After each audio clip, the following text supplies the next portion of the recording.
Como les había comentado anteriormente, en general en computación nos van a interesar arreglos aún más complejos que 2 dimensiones, n-dimensionales. Y estos también los tenemos que poder compactar y almacenarlos en un arreglo de una sola dimensión. Entonces, en general se pueden almacenar arreglos de n dimensiones en arreglos de una sola dimensión. Esta representación va a ser más eficiente que utilizar vectores de ILIFE, por lo que se usan en contextos donde el acceso y operación con los elementos será frecuente.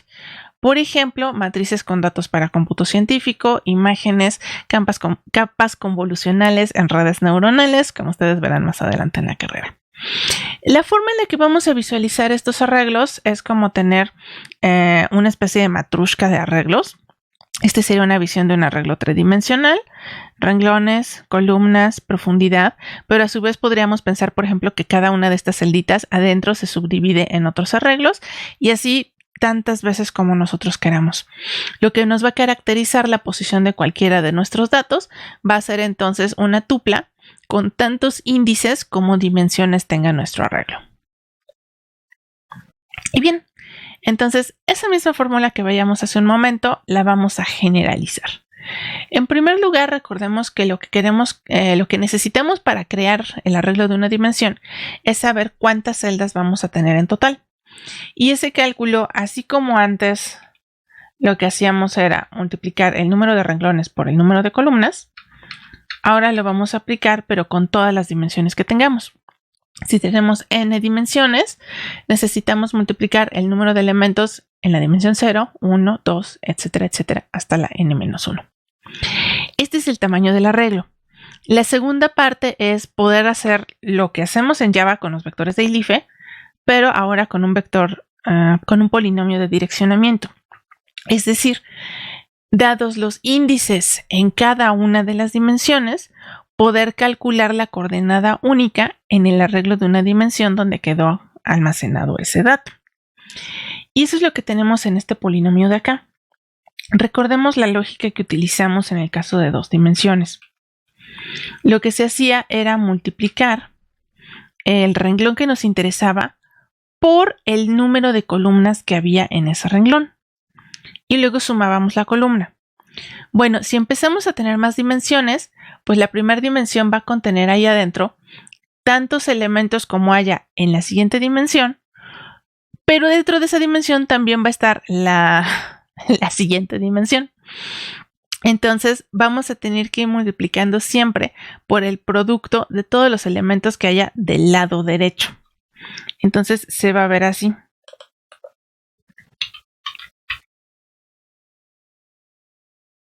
Aquí queremos calcular, por ejemplo, de cuánto en cuánto tenemos que saltar para llegar al elemento en el índice, bueno, el componente en el índice 0, pero resulta que el tamaño de cada uno de esos segmentos va a depender del producto de todas las demás dimensiones que están contenidas después de esta. Entonces, si este es el índice 0, pues vamos a multiplicar ahora todos los tamaños desde 1, 2 hasta de n-1. Para la siguiente dimensión voy a encoger en 1. La siguiente dimensión tiene un arreglo, bueno, contiene como subarreglos o arreglos anidados desde la dimensión 2 en adelante. Y así sucesivamente hasta que la última dimensión que tomemos en cuenta sea el índice solito, ya sin multiplicarlo por nadie. Para ilustrar un poco la idea, voy a agregar entonces un diagrama de cómo se verían estos arreglos para un caso de 3 dimensiones. Lo podemos ver entonces si regresamos a este diagrama. Ahora la idea es que de este lado tenemos cómo se vería la representación en una sola dimensión del arreglo que teníamos acá. La idea es que representa una imagen. Este sería el canal con los valores del rojo. Este es el verde y este es el azul. Una forma de representar la imagen, que sería precisamente el row mayor, es que lo que está junto sean las 3 componentes de un color. Su componente roja, verde y azul están todos juntos y esto nos va a dar el color de un píxel. Entonces, los diferentes píxeles estarían como que pegados uno al lado del otro. Lo que tendríamos a continuación serían las columnas. Sería este con este, formarían un renglón de 2 columnas. Este que está acá sería el siguiente renglón con 2 píxeles nada más. Y acá sería un tercer renglón también con 2 píxeles. Entonces, bueno, esta es una mini imagen, pero es para que quepa aquí el dibujo. Y tendríamos algo parecido a los casos anteriores, que es, dadas las 3 coordenadas en las dimensiones correspondientes, necesitamos determinar cuál es el índice en el arreglo total de la componente verde, por ejemplo, que estemos buscando. Entonces aquí vemos esta idea de los tamaños anidados.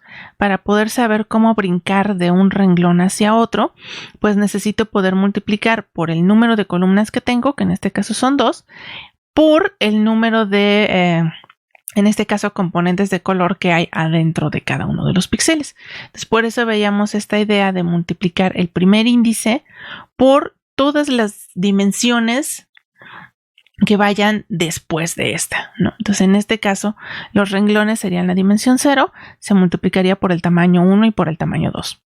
Luego, dentro de un renglón, para saber en dónde empieza la columna que me interesa, lo que tengo que hacer es multiplicar por el número de componentes que hay adentro de cada columna, que sería aquí un píxel cada una de estas, ¿no? Y una vez que ya sabemos en qué columna estamos, procedemos ahora sí a sumar un índice dependiendo si quiero la primera componente, la segunda o la tercera.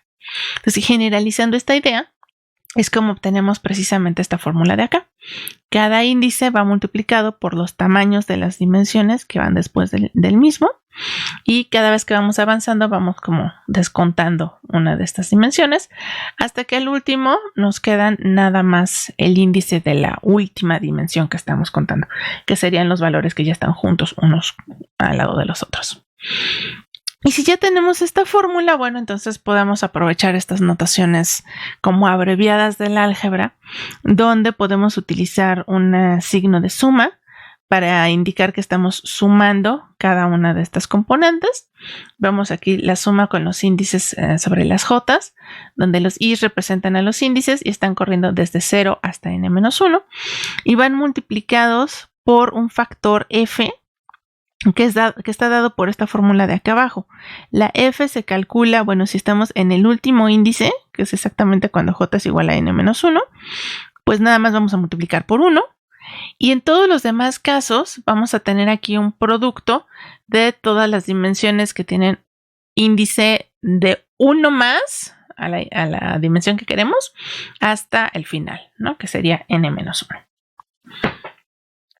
Si ya tenemos esta fórmula, entonces lo único que necesitamos es programar funciones que reciban estos argumentos, hagan este cálculo y nos devuelvan en nuestro pequeño arreglo local dónde está el dato, y entonces ya podemos devolver datos, escribir datos, al fin que ya sabemos dónde están. Y aquí tenemos una primera versión, que es la que le llamo el polinomio ineficiente. Es escribir tal cual lo que se acaba de describir en esta fórmula.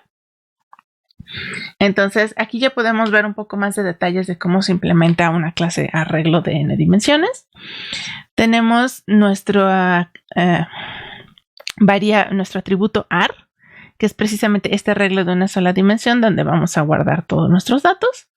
Otra vez, por comodidad, pues le puse un arreglo de enteros, pero podría ser de cualquier cualquier tipo de datos que queramos guardar. Estas deltas son las dimensiones de los tamaños de cada una de las dimensiones. Observen que este dato se tendría que dar, por ejemplo, en el constructor de la clase. Es decir, a ver, quiero un arreglo de 5 por 3 por 15. Esto se pone aquí. Después,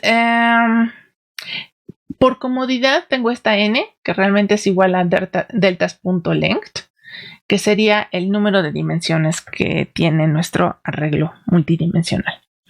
Y ahorita aquí solamente tengo uno de los métodos, que sería... perdón, esto no es público, esto debe ser privado porque va a ser un método auxiliar. Listo. La idea es que este es privado porque no lo debe de ver el usuario. El usuario tiene que pensar que es una matriz de n dimensiones. Entonces, lo único que va a ver el usuario, ya sea que quiera leer o escribir en este arreglo, debe de ser este arreglo de índices, donde nos va a decir los valores de las i's que tenemos aquí en este dibujo o que estábamos viendo acá en nuestra fórmula. Entonces, eso es lo que vamos a tener aquí. Utilizamos arreglos porque pues en general esta clase no sabe cuántas dimensiones van a ser, entonces la longitud de estos arreglos tiene que ser igual al número de dimensiones que tenga nuestro arreglo. Y ahora sí, traducimos el código que tenemos aquí. De hecho, este va a estar escrito comenzando por int 0. Dice que no tenemos nada sumado todavía. Y ¿cómo empezamos? Dice, empezamos desde i igual a 0. Mientras que i sea menor que n, vamos a ir sumando de 1 en 1. Entonces 0, 1, hasta n-1. Aquí tenemos el factor 1, que sería comenzar con este caso de acá.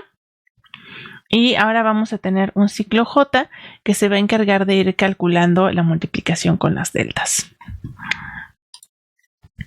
Observamos entonces que si el primer índice es 0, las deltas que tenemos que multiplicar van a ser desde el 1 hasta el n-1, que son todas estas que están acá.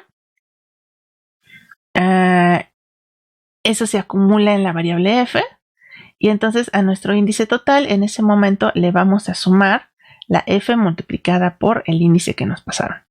Eso corresponde a haber calculado todo este factor y multiplicarlo por esta i. En el siguiente ciclo, observen que índices ya va acumulando estos valores. Otra vez volvemos a reiniciar nuestro cálculo de f. Y ahora hacemos esto, ¿no? De 2 por d3 para hasta dn-1. Lo cual se va a notar porque ahora i vale 1 y esto va a empezar desde j igual a 3. Y esto se va a continuar repitiendo, acumulándose en la variable int, de manera que al final simplemente devolvamos el resultado de toda esta operación y ya sepamos de esta cajita exactamente en dónde está el dato que necesitamos.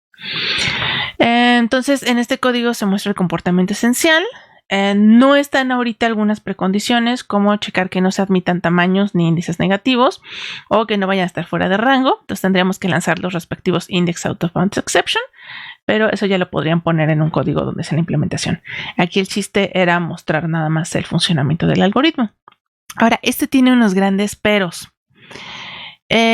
Nótese que varias veces estamos volviendo a calcular lo mismo en f. De aquí, bueno, de d2 hasta n-1 ya lo habíamos calculado y aquí lo volvimos a calcular. Y lo mismo está pasando con los demás índices. Hay un montón de multiplicaciones que ya habíamos hecho y se están volviendo a hacer. Entonces, eso va a hacer que si queremos calcular la complejidad de de este método, la primera vez que pasemos por aquí, vamos a estar hablando más o menos de este que está acá, que son n-1 cálculos.